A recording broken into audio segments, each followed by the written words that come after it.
যানজটের নগরীতে স্বস্তির বাহন হয়ে আসে মেট্রো রেল। কম সময়ে গন্তব্যে পৌঁছানো, নির্ধারিত সময়ে ট্রেন, প্রযুক্তি নির্ভর সুবিধা সব মিলিয়ে দেশের জন্য এক নতুন যোগাযোগ মাধ্যম। কিন্তু সেই সম্ভাবনা নিত্যদিন হোঁচট খাচ্ছে বাস্তবতার দেয়ালে। তীব্র যানজট আর অসহ্য হর্নের তিক্ততা ভেঙে স্বস্তি এবং গতির বার্তা হয়ে এসেছে এই মেট্রো রেল। এই স্বপ্ন যাত্রায় ব্যস্ত নগরীতে ছুটে চলা মানুষের ভোগান্তি কমলেও এখনো রয়ে গেছে বাস্তবতার কাঁটা। অল্প সময়ে গন্তব্যে পৌঁছাতে দীর্ঘ লাইন আর দম বন্ধ হওয়া ভিড়ে লড়তে হচ্ছে প্রতিনিয়ত। সবগুলো কাউন্টারে দীর্ঘ লাইন, ট্রেনের জন্য অপেক্ষা, সবশেষে গাদাগাদি করে যাত্রা।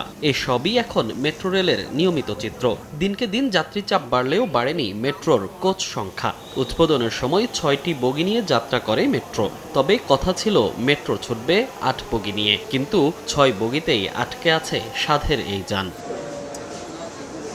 যাত্রীদের দাবি, ট্রেন কিংবা কোচ সংখ্যা বাড়ালে আরও স্বস্তিতে যাতায়াত করতে পারবেন তারা। পাশাপাশি নানা কারণে মাঝে মাঝেই ট্রেন বিকলের যে ঘটনাগুলো ঘটছে তাও দূর করতে কার্যকর ব্যবস্থা চান যাত্রীরা।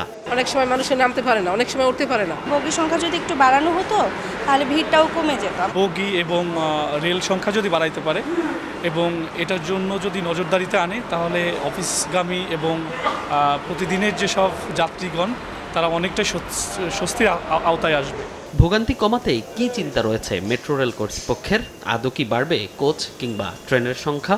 এখন 6টা কোচ চলে, এটার থেকে বাড়ায় আমরা 8টা কোচ করব। এটা করার জন্য যে একটা ইঞ্জিনিয়ারিং টেকনিক্যাল ফিজিবিলিটি লাগবে, একটা ইঞ্জিনিয়ারিং ডিজাইনও চেঞ্জ করতে হবে, কিছু সিগন্যালিং জিনিস চেঞ্জ করতে হবে, তারপর কনস্ট্রাকশনে কিছু লাগবে। এখনও কোনো ডেফিনিট কস্ট আমরা পাইনি, কত লাগবে ওইটাও জানি না আমরা। এটা 1 থেকে 1.5 বছর লাগবে। It is not that easy, straight forward কিছু না। বর্তমান ব্যবস্থাপনা পরিচালক অবশ্য বলছেন, উদ্বোধনের আগেই বলা হয়েছিল 2টি কোচ বাড়ানো হবে 2030 সালের পর। কিন্তু বর্তমানে যাত্রী চাপের কারণে যত দ্রুত সম্ভব বগি বৃদ্ধিতে কাজ করবেন তারা। প্রথম থেকে এটা বলা ছিল যে 6 কোচই চলবে এবং 2030 সাল পর্যন্ত চলবে। তারপর এটাকে 8 কোচে ইনক্রিজ করা হবে। কিন্তু যেটা হলো ওই সময় কোনো কস্ট বা কি লেভেলের সিগনিফিকেন্ট কী দরকার আমার, ওই জিনিস আর আউটলাইন করা হয় নাই। ডিজাইন করতে হবে ওইটা পর্যন্ত লেখা ছিল, তো ডিজাইন করতে কত সময় লাগবে, কত দিন লাগবে, কি কাজ, ওই লেভেলের ডিটেলস ছিল না তখন। 2022 সালের 28 ডিসেম্বর উদ্বোধন করা হয় মেট্রো রেলের উত্তরা থেকে আগারগাঁও অংশ। পরের বছরের 4 নভেম্বর উদ্বোধন করা হয় আগারগাঁও থেকে মতিঝিল অংশ। আর মতিঝিল থেকে কমলাপুর অংশের কাজ এখনও চলমান রয়েছে। মনির হোসাইন, সময় সংবাদ, ঢাকা।